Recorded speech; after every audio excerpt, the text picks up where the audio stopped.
We turn our attention next to a story which I would really like to have known what the late Pope made of. A story I'm somewhat surprised to see on a Labour Party or on a Labour government's to-do list. A surprise that is compounded when we read that honest Bob Jenrick has greeted it enthusiastically. The late Pope's values, the things that he seemed to stand for, seem to me to be almost anathema to what Yvette Cooper is expected to announce today. And sometimes when I find myself thinking things like that, I find myself wondering whether I am missing something. And so there'll be a bit of a why to this question as well as a what. Migrant crime league tables will be published by the government for the first time under plans due to be announced this week. Now, I'm going to own up to a degree of footballification here, I think. And that footballification is the word that I use to describe political loyalty that can sometimes blind you to political reality. So if somebody like Robert Jenrick had come out with this, I would be very confident in saying it is absolutely blatant, a blatant appeal to racists. It is a blatant attempt to steal Nigel Farage's breakfast by appealing to precisely the kind of nativist bile that those two men seem to dine on daily. But if a Labour government is bringing it in, I have to remind myself that you have to react to the policy, not the person, not the politician. You have to react to the politics, not the politician. So if a Labour government is bringing it in, I have to argue that this is blatant. This is hideous. This is a desperate attempt to steal Nigel Farage's lunch. This is a desperate attempt to appeal to nativist hatred. People who truly think that the country you come from is an indication of who you are and what you are, and that makes you inferior to them. Listen, I want to be wrong because it is a Labour government, but because we don't historically associate Labour governments with far-right rhetoric, although that seems to be changing, not just in this country. But I cannot see, for the life of me, why else they would be doing this. So the figures will be published by the end of the year. She was originally told that it may not be possible. Apparently it is. Albanians, Romanians and Poles are expected to be among the worst offenders. That will be largely, but not entirely, because of statistics, basic statistics, and the nature of some criminal gangs. What do we gain as a population from this? So the argument from the government is that it would allow the country to come to terms with the countries to which deportation of foreign criminals is most urgent. So we establish which countries have the most criminals committing crime, or the most citizens committing crimes in this country, and therefore we can come to an arrangement with them about achieving a deportation, which makes me wonder why they need to publish the league tables. I don't know what else this is designed to do but to feed hatred. And I mean, you can tell from my voice, I really want to be wrong. I'd love to be able to see a sensible rationale for this policy that doesn't just sound like giving permission to people to hate Poles or to hate Romanians. Not that the kind of people that they're appealing to need any permission at all to hate Poles or Romanians or Albanians. Not only, a Labour source has told The Times, not only are we deporting foreign criminals at a rate never seen when Chris Philp and Robert Jenrick were in charge at the Home Office. Listen, it's a bit of a blunt instrument, but deporting foreign criminals is not as controversial as the idea of the league table to me. You're more than welcome to tell me why I'm wrong about that. But we will also be publishing far more information about that cohort of offenders. Why? 0345 60 60973. So you can speculate all you want on this. I am. Why is the Labour government determined to publish far more information about the nationalities of criminals than ever before? And you can come at this from whatever angle you want. You can, and I honestly don't think you will, because I can't see that you could. Explain to me why this isn't as unpleasant as it appears. And what are we supposed to do with the information? So if we discover that Poles commit more crimes than, I don't know, Spaniards, are we supposed to treat Poles and Spaniards differently? What am I supposed to do with this information? It's not ethnicity, it's nationality. So, I mean, are they going to publish the fact that the massive, massive, massive majority of crimes committed in this country are committed by non-foreigners? Just in terms of simple statistics, that's not an opinion, it's counting. Are we going to start having conversations about the white middle class and the white working class and their peculiar proclivity for certain kinds of crimes? What else is the reasoning behind this? It's actually, this happens to me occasionally. I'm simultaneously chilled to the core by it, but also convinced that I must be missing something.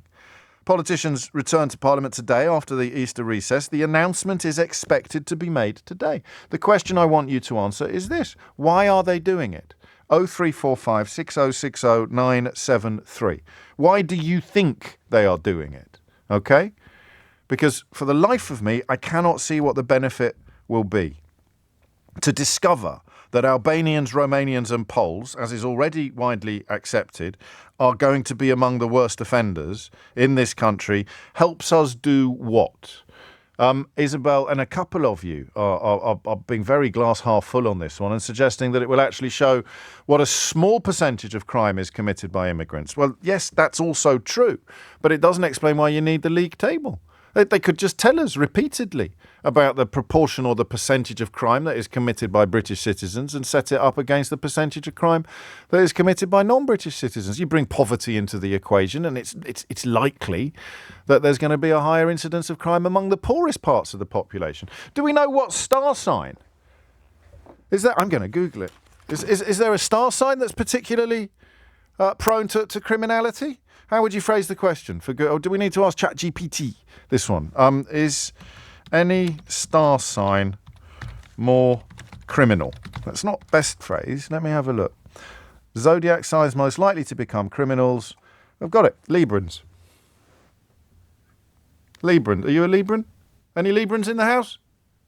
Any Librans in the house? No. Well, there you go. You see. So here you go. Here it is. Behaviour researchers have compiled studies to look at signs that have the highest number of criminals.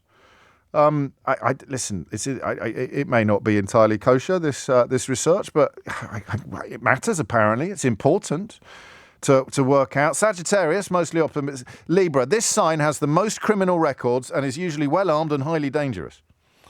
That seems unlikely to me. Perhaps I'm reading the wrong sources. But you see what I mean? Why would the nationality of a criminal be more interesting to me than the star sign? The New York Post has done them in ascending order. Good news if you're a Taurus, bad news if you are a Virgo. The most dangerous sign of the zodiac. More Virgos caught committing crimes than any other star sign. You take my point. It seems to me to be about as helpful to the bigger picture, to the greater population, than identifying the nationality of offenders. So I suppose I also want to hear from you. If you're a foreign-born person living in this country, there's two stories. I should have knitted these two together. The world's best cancer doctors, scientists and researchers are being put off moving to or staying in the UK by politicians' rhetoric on immigration, according to a leaked report. This is analysis being studied by the Cabinet Office and the Department for Science, Innovation and Technology. The report says politicians' messaging about the UK, including around immigration in general, has a direct impact on our ability to attract and retain talent. So you read that in one newspaper this morning, and then you read in another that migrant league tables will be published by the government for the first time. I want you to tell me why you think that they are doing this. 0345 6060 973. I will give you the money myself.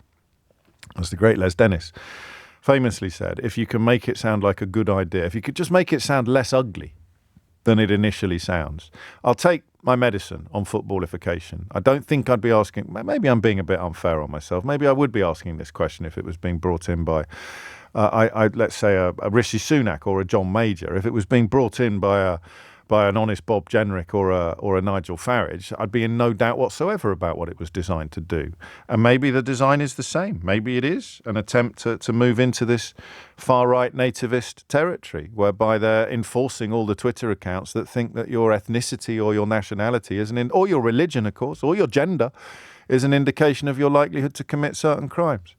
But I can't, at 14 minutes past 11, for the life of me, see what the positives of this would be. Home Office will say, oh, it will help us come to arrangements with the countries that we need to have better deportation deals with, to which I would say, well, why do you need to tell me? What is this designed to do?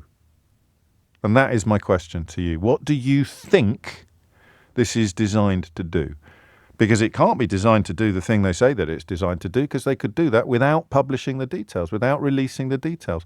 And listen, I may have put you off slightly if you're in this category that I'm about to describe, but I don't want to put you off. Well, why do you welcome this? Why do you welcome this? And if you welcome it for, dare I say, the most obvious reasons, I'd cautiously suggest you're highly unlikely ever to vote for the Labour Party in your life. Why would anybody welcome this? And if you are a foreign-born resident of these islands, I'd particularly like to know how this makes you feel, especially when we set it alongside the story that we may discuss specifically later or later this week about people now being put off coming here, people we need, cancer doctors, scientists, researchers, being actively put off coming to or staying in this country because of rhetoric on immigration. That's in your left hand, right? And in your right hand, you've got a Labour government announcing that they're going to start publishing league tables of foreign criminals. Tell me those two things aren't linked. Tell me that if somebody is not minded to come here or is thinking of leaving their job as a cancer doctor because of the way we talk about immigrants now in this country, tell me that a Labour government announcing league tables of crimes according to nationality isn't going to add to the sense that you are here, your presence is being suffered, your presence is being endured. Why else would they be doing this?